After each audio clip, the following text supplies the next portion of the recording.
Kasi we have Catherine, and Catherine could be the heart of this batch. Don is really, he's impressive. He's really intelligent. I really like him. Ang Freddy na lang, oh. Freddy, the boss of our boss. I call him Freddy. I ask permission. Sabi ko, can I call you Freddy? Eugene Domingo, balik ka pamilya na matapos ang 17 years niya sa GMA 7 kung saan magiging regular judge siya sa Pilipinas Got Talent.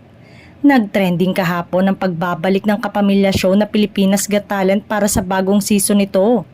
Pero bukod sa mga pinag-uusapang pagsasama ng mga bigating judges gaya ni Catherine Bernardo, Donnie Pangilinan at ang dating hurado na si FMG, at ang pagbabalik muli ng kapamilya na comedian actress na si Eugene Domingo sa ABS-CBN. Tinawag nga ni Miss Eugene ng ABS-CBN ang kanyang home kung saan lumabas siyang muli matapos ang ilang taon. Kaya naman buhay na buhay ulit ang mga tagahanga niya na matagal ding naghintay sa kanyang pagbabalik. Na-miss daw siya ng mga ito. Sa pananaw ni Eugene, perfect ang grupo nilang kumilatis at isulong ang Filipino talent. It feels so good because it's been so long. I'm so excited kasi baka ngayon ko makita yung talent na hinahanap ko, pagbabahagi niya. Mapapanood na ngayong March, samahan ng bagong set ng judges na kikilatis sa mga best Pinoy acts ng bansa.